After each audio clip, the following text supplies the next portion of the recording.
ನಾನು ಹೇಳ್ತೀನಿ ಪವರ್ ಟಿವಿಯಲ್ಲಿ, ಇದು ನಮ್ಮ ಸ್ಟೋರಿ ಅಲ್ಲ, ಇದು ನಮ್ಮ ಹೋರಾಟ ಅಂತ. ಹೌದು. ನಾವು ಈ ಹೋರಾಟದಲ್ಲಿ ಕಡೆಯವರೆಗೆ ಸಂತ್ರಸ್ತೆಯರಿಗೆ ನ್ಯಾಯ ಸಿಗುವವರೆಗೆ ಎರಡೂ ಜನಕ್ಕೂ ಶಿಕ್ಷೆ ಆಗಬೇಕು. ಒಂದು, ಈ ಅಪರಾಧವನ್ನು, ಈ ಕುಕೃತ್ಯವನ್ನು ಈ ವಿಕೃತ ಕಾಮಿ ಮೆರೆದವನಿಗೆ, ಅವನಿಗೆ ಸಪೋರ್ಟ್ ಮಾಡಿದವನಿಗೆ, ಅವರ ಬೆನ್ನೆಲುಬಾಗಿ ನಿಂತವರಿಗೆ. ಎರಡನೆಯದಾಗಿ, ಈ ವಿಕೃತ ಮನಸ್ಸಿನ ಮನುಷ್ಯ ಇದ್ದಾನಲ್ಲ, ಈ ವಿಡಿಯೋಗಳನ್ನು, ಫೋಟೋಗಳನ್ನು ಬ್ಲರ್ ಮಾಡದೆ ಸಾವಿರಾರು ಕಾಪಿ ಮಾಡಿಬಿಟ್ಟು ಬೀದಿಯಲ್ಲಿ ಹಂಚಿದಾನಲ್ಲ, ಅವನಿಗೂ ಅದೇ ರೀತಿಯ ತಕ್ಕ ಶಿಕ್ಷೆ ಆಗಬೇಕು ಎನ್ನುವ ಹೋರಾಟ ನಮ್ಮದು. ಈ ಹೋರಾಟದಲ್ಲಿ ನಿಮ್ಮ ಪಾತ್ರ ಏನಿರುತ್ತೆ? ಈ ಹೋರಾಟದಲ್ಲಿ ನಾನು ಮೊದಲನೇಗಾಗಿ ನಿಂತ್ಕೊಂತೀನಿ. ಯಾಕೆಂದರೆ ಸಂತ್ರಸ್ತರಿಗೆ ನನಗಾಗದ ಅನ್ಯಾಯಕ್ಕೆ ನಾನು ಪ್ರತಿಭಟಿಸ್ದೆ. ಹಂಗಾಗಿ ಇವ್ರಿಗೆ ಯಾರು ಸಪೋರ್ಟಿವ್ ಆಗಿ ನೀವು ನಿಂತಿದ್ದೀರಿ, ಸಂತ್ರಸ್ತಿಗೆ ನೀವು ನಿಂತಂಗೆ ನಾನು ಮುಂಚಿನಾಗಿ ನಾನು ನಿಂತ್ಕೊಂಡು ಅವ್ರಿಗೆ ನ್ಯಾಯ ಕೊಡ್ಸೋಂಥ ಕೆಲಸ ನಾನು ಮಾಡ್ತೀನಿ. ಇದ್ದ ತನಿಖೆಗೆ ಅವರು ಇವ್ರು ಹೇಳ್ತಾರೆ CBI ಕೊಡ್ತೀನಿ ಅಂತೆಲ್ಲ ಹೇಳ್ತಾರೆ. CBI ಇಲ್ಲದ್ರೆ ಯಾವ ತನಿಖೆ, ಉನ್ನತ ತನಿಖೆ ಎಲ್ಲದಕ್ಕೂ ಕೊಡಲಿ, ಎಲ್ಲದಕ್ಕೂ ನಾನು ಬಂದು ನನ್ನ ಸ್ಟೇಟ್ಮೆಂಟ್ ಏನಿದೆ ನಾನು ಕೊಡ್ತೀನಿ. ಇವ್ರಿಗೆ ನ್ಯಾಯ ಸಿಗೋವರೆಗೂ ನಾನು ಯಾವುದೇ ರೀತಿ ಹಿಂದೆ ಸರಿ ಅಂತ ಮಾತೇ ಇಲ್ಲ. ಅದರಿಂದ ನನ್ನ ಜೀವಕ್ಕೆ ತೊಂದರೆ ಆದರೂ ಪರವಾಗಿಲ್ಲ, ಯಾವುದೇ ರೀತಿ ತೊಂದರೆ ಆದರೂ ನಾನು ಯಾವುದೇ ಕಾರಣಕ್ಕೂ ಹಿಂದೆ ಸರಿಯಾಗಿ ಮಾತೇ ಇಲ್ಲ. ಒಂದು ಸಲ ಮುಂದೆ ಬಂದಿದ್ದೀನಿ, ಇವ್ರು ನ್ಯಾಯ ಸಿಗೋವರೆಗೂ ನಾನು ಹಿಂದಕ್ಕೆ ಹೋಗಲ್ಲ.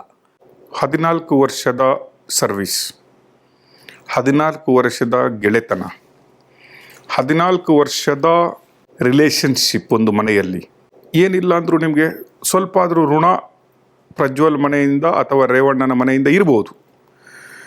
ಇದೆಲ್ಲ ಆದಮೇಲೆ ಎಲ್ಲಿಯಾದರೂ ನಿಮಗೆ ಪಶ್ಚಾತ್ತಾಪ ಅಂತ ಕಾಡ್ತಾ? ಇಲ್ಲ, ಪಶ್ಚಾತ್ತಾಪ ಕಾಡೋಂಥದ್ದು ಕೆಲಸ ನಾನೇನು ಮಾಡಿಲ್ಲ. ನನ್ನ ಪ್ರಕಾರ ನಾನು ಮಾಡೋದು ಕರೆಕ್ಟಾಗಿದೆ ಇದು. ಯಾಕೆಂದ್ರೆ ಹೋರಾಟ ಮಾಡ್ತಾಯಿದ್ದೀನಿ, ಹೋರಾಟ ಮಾಡ್ತೀನಿ. ಇದಕ್ಕೆ ಪಶ್ಚಾತ್ತಾಪ ಪಡೋಂಥದ್ದು ಏನಿಲ್ಲ. ಇವ್ರು ಮಾಡಿರೋ ಪಾಪಗಳಿಗೆ ದೇವರಂತೂ ಕ್ಷಮಿಸೋದಿಲ್ಲ. ಹಂಗಂದ್ಮೇಲೆ ನಾವು ಹೆಂಗೆ ಕ್ಷಮಿಸೋಕ್ಕಾಗತ್ತೆ? ನಾವು ಕ್ಷಮಿಸೋಕ್ಕಾಗೋದಿಲ್ಲ. ಇವ್ರು ಮಾಡಿರೋ ಪಾಪದ ಕೂಡ ತುಂಬಿದೆ. ಭಗವಂತ ನಿಮ್ಮಂಥರ ಕೈಲಿ, ನಮ್ಮಂಥರ ಕೈಲಿ ಶಿಕ್ಷೆ ಕೊಡಬೇಕು ಅಂತೇಳಿ ಇದನ್ನು ಹೊರಗಡೆಗೆ ತಂದು ಜನಗಳ ಮುಂದೆ ಇಟ್ಟಿದ್ದಾನೆ. ಭಗವಂತ ಶಿಕ್ಷೆ ಕೊಡೋದನ್ನ ಜನಗಳು ಕೊಡೋಂಥ ಪರಿಸ್ಥಿತಿ ಬಂದೈತಿ. ಇದಕ್ಕೆ ಪಶ್ಚಾತ್ತಾಪ ಪಡೋಂಥದ್ದು ಏನಿಲ್ಲ. ಏನು ಬೇಜಾರು ಮಾಡ್ಕೊಬೇಕು ಸರ್? ನಾನು ಮಾಡಿರೋದಕ್ಕೆ ನನಗೆ ಹೆಮ್ಮೆ ಇದೆ. ನಾನು ಮಾಡಿದ್ದೀನಿ. ಇದಕ್ಕೆ ನಾನು ಹೋರಾಟಕ್ಕೆ ನಿಮ್ಮ ಜೊತೆ ಕೈ ಜೋಡಿಸಿದ್ದೀನಿ ಅಂತೇಳಿ ಸಂತ್ರಸ್ತರಿಗೆ ನ್ಯಾಯ ಕೊಡ್ಸೋಕ್ಕೆ ನಾನು ಕೈ ಜೋಡಿಸಿದ ಒಂದು ಹೆಮ್ಮೆ ಇದೆ. ಬಟ್ ಬೇಜಾರು ಮಾಡ್ಕೊಳ್ಳೋಂಥದ್ದು ಏನಿಲ್ಲ. ಇವ್ರು ಪಾಪದ ಕೊಡ ತುಂಬಿತ್ತು, ಅನುಭವಿಸ್ತಾ ಇದ್ದಾರೆ. ಅದರಲ್ಲಿದೆ ಇವ್ರೇನಾದ್ರು ಹೆಚ್ಚು ಕಡಿಮೆ ಇವಾಗಲೂ ಬರಲಿಲ್ಲ ಅಂತಂದಿದ್ರೆ ಇನ್ನೂ ಎಷ್ಟು ಜನ ಮನೆ ಹಾಳು ಮಾಡ್ತಿದ್ರು, ಇನ್ನೂ ಎಷ್ಟು ಜನ ಭಾಳ ಹಾಳು ಮಾಡ್ತಿದ್ರು, ಇನ್ನೂ ಎಷ್ಟು ಜನನ್ನ ಊರು ಬಿಡಿಸ್ತಿದ್ರೋ ಗೊತ್ತಿಲ್ಲ ಇವರು. ಹಂಗಾಗಿ ನನಗೆ ಪಾಪ ಪ್ರಜ್ಞೆ ಏನಿಲ್ಲ.